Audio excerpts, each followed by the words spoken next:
ಮಾಡಲಾಗಿದೆ. ಒಬ್ಬೊಬ್ಬರು ಒಂದೊಂದು ಸ್ಪೆಷಾಲಿಟಿ ಇರುತ್ತೆ, ಸ್ಕಿಲ್ ಇರುತ್ತೆ, ಜಲ್ದಿ ಬರ್ಬೇಕಲ್ಲ. ಬೆಳಿಗ್ಗೆ ಬಂದು ಚೆನ್ನಾಗಾಯ್ತು.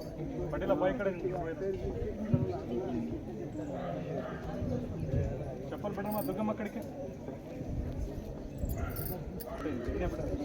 ರೋಡಿ ಬಿಡ ಆ ಕಡೆ ಪಕ್ಕ ಬಿಡ, ಪಕ್ಕ ಬಿಡ. ಗಾಳಿ ಇಂದ್ರಲ್ಲ, ಒಂದು ಎರಡು ಹಚ್ಚಿ ಕೈ ಬಿಡಿ, ಗಾಳಿ ಹೋಗ್ತದೆ, ಶಾಂತ ಆಗ್ತದೆ.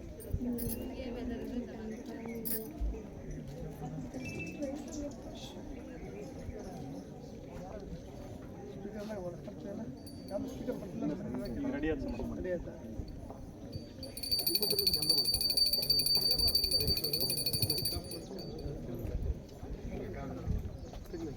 ಬರ ಶ್ರವಣ ಬರ್ರಿ. ಅವ್ರು ಸ್ಟಾರ್ಟ್ ಇದಲ್ಲ ಸರ್, ಶ್ರವಣ ಇದೆ ಬಿಡು ಸರ್. ಸಾಕು ಬಿಡು, ಒಬ್ಬರು ಇಬ್ರು ಬರ್ರಿ ಬರ ಗಡಿ ಅಲ್ಲ. ಅವ್ನು ಇಲ್ಲ, ಇವ್ರು ಏನೋ ಸಮಸ್ಯೆ ಅವರು ಯೂನಿಫಾರ್ಮ್ ಮೊನ್ನೆ ಯೂನಿಫಾರ್ಮ್ ಬರ್ತಿಲ್ಲ ಅವರು ಇಸ್ಕೊಳ್ಳೋದು ಯಾವ್ದಿಲ್ಲ.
specialist around 4th century.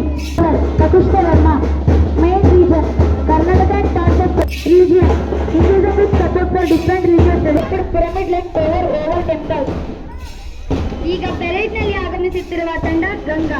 Ganga ವಂಶ ಅಥವಾ ತಲಕಾಡಿನ ಗಂಗರು ಕರ್ನಾಟಕದ ಪ್ರಮುಖ ಪ್ರಾಚೀನ ರಾಜವಂಶಗಳಲ್ಲಿ ಒಂದಾಗಿದೆ. ಇವರು ಸುಮಾರು ಕ್ರಿಸ್ತಶಕ 4ನೇ ಶತಮಾನದಿಂದ 10ನೇ ಶತಮಾನವಾಯಿತು. ಗಂಗರ ವಂಶದ ಸ್ಥಾಪಕನಾಗಿ ಸಾಮಾನ್ಯವಾಗಿ ಕೊಂಗುಣಿ ವರ್ಮ ಮಾಧವನನ್ನು ಉಲ್ಲೇಖಿಸಲಾಯಿತು. ಗಂಗರ ಆರಂಭಿಕ ರಾಜಧಾನಿ ಕೋಲಾರ, ನಂತರ ರಾಜಧಾನಿ ತಲಕಾಡಿಗೆ ಸ್ಥಳಾಂತರಿಸಲಾಯಿತು. ಇವರ ಆಳ್ವಿಕೆಯ ಪ್ರದೇಶವನ್ನು ಗಂಗಾವಳಿ ಎಂದು ಕರೆಯಲಾಗುತ್ತಿತ್ತು. ದುರ್ವಿನಿತ ಗಂಗರ ಪ್ರಸಿದ್ಧ ಅರಸರಲ್ಲಿ ಸಂಸ್ಕೃತಿಯ ಬೆಳವಣಿಗೆಗೆ ಕೊಡುಗೆ ನೀಡಿದರು. Now into the team is Ganga's dynasty. The Western Ganga dynasty was an important ancient dynasty that ruled parts of present-day Karnataka and southern India. They ruled approximately from 350 to 1000.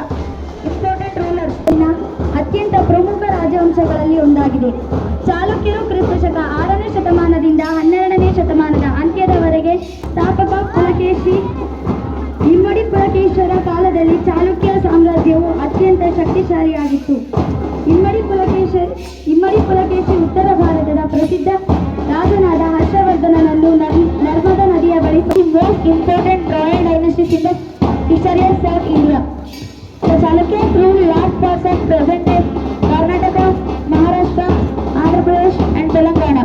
They ruled large parts of south and central India from 8th to 10th century. Their major capital was Manyaketa, present-day Nalkhed and Jainism. ಈಗ ಪೆರೇಡ್ನಲ್ಲಿ ಆಗಮಿಸುತ್ತಿರುವ ತಂಡ ಹೊಯ್ಸಾಳ. ಹೊಯ್ಸಳ ವಂಶವು ದಕ್ಷಿಣ ಭಾರತದ ಪ್ರಮುಖ ರಾಜವಂಶಗಳಲ್ಲಿ ಒಂದಾಗಿತ್ತು. ಹೊಯ್ಸಳರು ಮುಖ್ಯವಾಗಿ ಇಂದಿನ ಕರ್ನಾಟಕದ ಕೆಲವು ಭಾಗಗಳನ್ನು ಸುಮಾರು 10ನೇ ಶತಮಾನದಿಂದ 14ನೇ ಶತಮಾನದವರೆಗೆ ಆಳಿದರು. ಹೊಯ್ಸಳರು ತಮ್ಮ ಸುಂದರವಾದ ದೇವಾಲಯಗಳು, ಸೂಕ್ಷ್ಮ ಶಿಲ್ಪಕಲೆ, ಸಾಹಿತ್ಯ ಮತ್ತು ಕನ್ನಡ ಸಂಸ್ಕೃತಿಗೆ ನೀಡಿದ ಕೊಡುಗೆಗಳಿಗೆ ಪ್ರಸಿದ್ಧರಾಗಿದ್ದಾರೆ. ಹೊಯ್ಸಳರು ಕರ್ನಾಟಕದ ಮಲೆನಾಡು ಪ್ರದೇಶದಲ್ಲಿ ಸಣ್ಣ ಆಡಳಿತಗಾರರಾಗಿ ತಮ್ಮ ಪ್ರಭಾವವನ್ನು ಆರಂಭಿಸಿದರು. ಒಂದು ಇದರಿಂದಲೇ ಹೊಯ್ಸಳ ಎಂಬ ಹೆಸರು ಬಂದಿದೆ ಎಂದು ಹೇಳಲಾಗುತ್ತದೆ. ವಿಷ್ಣುವರ್ಧನ ಕ್ರಿಸ್ತಶಕ 1108 ರಿಂದ 1152. ಹೊಯ್ಸಳ